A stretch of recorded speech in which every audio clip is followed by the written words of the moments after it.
কিন্তু এইভাবে কিছুদিন করার পরে তখন মা বাবা ভাবছে যে যাক, এখন তো গৃহে একটু মন বসেছে।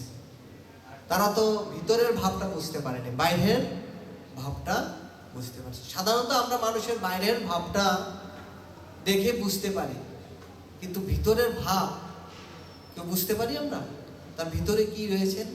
এই জন্য কোনো বৈষ্ণবকে বাইরের আবসন দেখে কখনো বিচার করা উচিত নয়। সাধুগুরু বৈষ্ণবদের কখনো বিচার করা উচিত নয়। কার ভিতরে কি আছে, কার ভিতরে কার কতটা প্রেম আছে, এটা আমরা কখনো বাইরের বেশ দেখে উপলব্ধি করতে পারবো। এই জন্য বৈষ্ণব দেখলেই তাদেরকে আমাদের সম্মান প্রদর্শন করতে হবে। কারণ আমরা যদি কোনো বৈষ্ণবের চরণে জ্ঞাত অজ্ঞাত সারে যদি অপরাধ করে থাকি, তাহলে ভক্তি তীর্থ স্বামী গুরু মহারাজ বলেছেন, আপনার হয়তো আমাদের সৌভাগ্য হয় নাই দর্শন করার, কিন্তু তিনি ছিলেন মুসলিম পরিবারের ভক্তি তীর্থ স্বামী গুরু মহারাজ। তিনি অল্প কিছুদিনের ভেতর তিনি এমনভাবে প্রচার করেছেন, আফ্রিকান ছিলেন তিনি বলেছেন যে আমাদের যদি জ্ঞাত অজ্ঞাত সারে যদি কোনো বৈষ্ণবের চরণে অপরাধ হয়ে থাকে, তাহলে বৈকুণ্ঠে যাওয়ার চাবি সেই যার কাছে অপরাধ রয়েছে তার কাছেই থাকবে। এর দৃষ্টান্ত আমরা দেখতে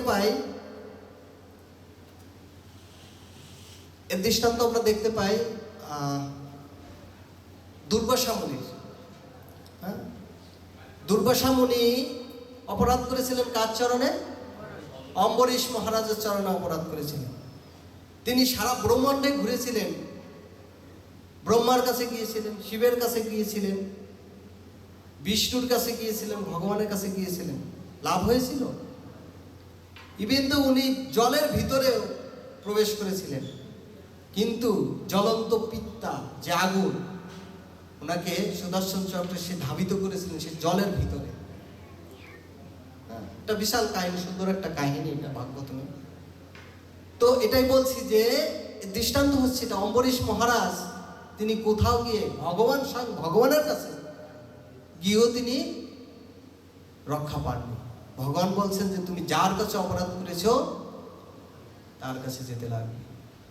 তো ঠিক তদ্রূপ আমাদের যদি কোনো বৈষ্ণবের চরণে অপরাধ হয়ে থাকে, তাহলে আমাদের ভগবত ধামে যাওয়ার, কৃষ্ণপ্রেম লাভ করার চাবিটা সেই বৈষ্ণবের কাছে রয়েছে। এজন্য আমাদের সাবধান হতে হবে, অপরাধ শূন্য হয়ে লহ কৃষ্ণ। তো এভাবে রঘুনাথ দাস গোস্বামী কিছুদিন সংসার করার পরে তার আর ভালো লাগছে না, যেভাবে আমার চলবে না। তিনি আবার হরে কৃষ্ণ আবার চলে গেছে। তো যখন চলে গিয়েছে, তখন ওনার যে গুরুদেব ছিল রঘুনাথ দাস গোস্বামীর যে কুলগুরু ছিল যোগনন্দন আচার্য, তো উনি একদিন ওনাকে ডেকেছে। তো ডাকার পরে যে যোগনন্দ আচার্য যেখানে ওনার ভজন কুটির ছিল সেখানে গিয়েছে। সেখানে যাওয়ার পরে তো উনি কি যেন একটা আনতে বলেছেন, আনতে যাওয়ার পরে সেটা এনে তখন বলছে যাও তুমি চলে যাও।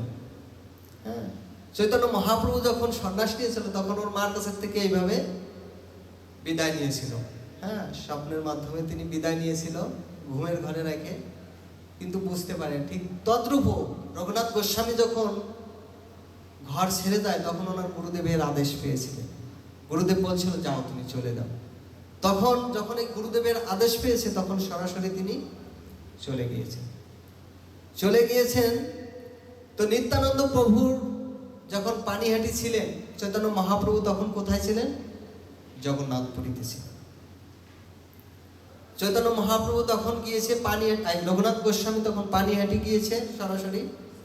তো পানিহাটি গিয়ে তো ওখানে যখন গিয়ে দেখছে যে নিত্যানন্দ প্রভু একটা গাছ বৃক্ষের নিচে বসে আছে ব্যাসাসনে।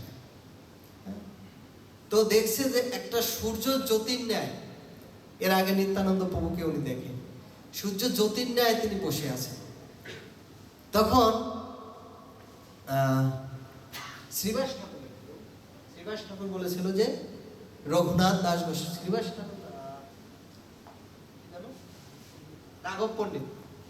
রাঘব পণ্ডিত বলেছিল নিত্যানন্দ প্রভুকে,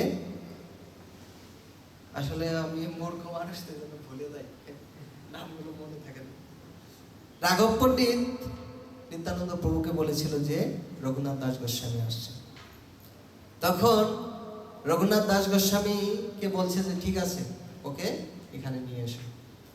তো রঘুনাথ দাস গোস্বামী যখন ওখানে গিয়ে নিত্যানন্দ প্রভুকে দণ্ডবত প্রণাম করেছে, তখন বলছে আয় আয় চোরা। এবার চোর বলে তাকে সম্বোধন করেছে যে চোরা আয়। আর যখন ওনাকে দণ্ডবত প্রণাম করেছে, তখন নিত্যানন্দ প্রভু ওনার মস্তকে, নিত্যানন্দ প্রভু রঘুনাথ দাস গোস্বামীর মস্তকে ওনার ডান পা প্রদান করেছিলেন। এভাবে তিনি ওনাকে কৃপা আশীর্বাদ করেছিলেন।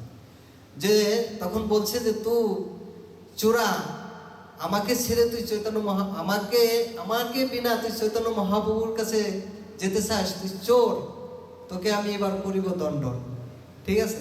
তো রঘুনাথ দাস গোস্বামী তখন শিরোধার্য করেছে, আমি দণ্ড পেতে রাজি আছি। তখন বলছে আমার জন্য কি দণ্ড? তখন বলছে যে এই পানিহাটিতে যত আমার ভক্ত রয়েছেন সবাইকে চিরাদধি ভক্ষণ করাইতে হবে। তো এভাবে যখন রঘুনাথ দাস গোস্বামীকে আদেশ করেছিলেন, তখন রঘুনাথ দাস গোস্বামী অনেক খুশি হয়েছিলেন এবং তিনি সমস্ত কিছুর আয়োজন করেছিলেন। তো রঘুনাথ দাস গোস্বামীর তো কোনো অর্থের অভাব নেই। তিনি হাজার হাজার ভক্তর এই যে দণ্ড উৎসব পানিহাটিতে হাজার হাজার ভক্তের আয়োজন হয়েছিল এবং সমস্ত কিছু তিনি রঘুনাথ দাস গোস্বামী এটা প্রেরণ করেছিলেন। এবং ওখানকার যত ব্রাহ্মণ মুনি ঋষিরা ছিল সব এই দণ্ড মহোৎসবে যোগদান করেছিলেন। এবং ওখানে যারা যে সমস্ত চিরা দধি কলা এ সমস্ত নিয়ে আসছিল, সমস্ত কিছু যারা নিয়ে আসছিল তাদেরকে সবাইকে সেই পরিমাণে তিনি প্রণামী প্রদান করেছিলেন এবং তাদের সবাইকে এই চিরাদধি মহোৎসব ভক্ষণ করাইছিলেন। এই চিরাদধি মহোৎসবে কি কি লেগেছিল? দুধ, একটা হচ্ছিল কাঁচা দুধ, একটা হচ্ছে গরম ফুটান্ত দুধ, দধি, মিষ্টি, চাপা কলা, ঠটি কলা। ঠটি কলা ছিলেন?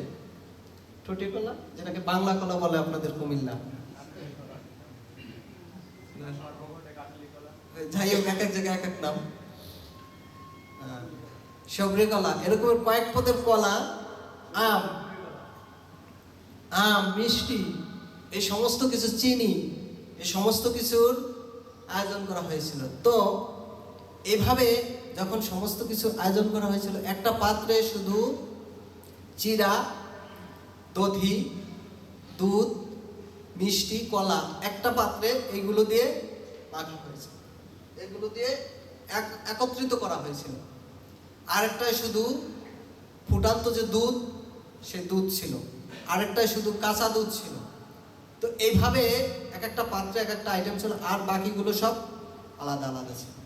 তো এইভাবে দুটো পাত্রে, একটা হচ্ছে চৈতন্য মহাপ্রভুর জন্য আর একটা হচ্ছে নিত্যানন্দ প্রভুর জন্য, এই দুটো পাত্রে একত্রিত করা হয়েছিল। তখন চৈতন্য নিত্যানন্দ প্রভু যখন এই সমস্ত কিছু ভোগের আয়োজন করেছেন, তখন নিত্যানন্দ প্রভু তিনি যোগের আকর্ষে তিনি চৈতন্য মহাপ্রভুকে পুরী ধাম থেকে নিয়ে আসছিলেন। কিন্তু এই যে চৈতন্য মহাপ্রভু এখানে আসছিলেন, তা কেউ দর্শন করতে পারে নাই।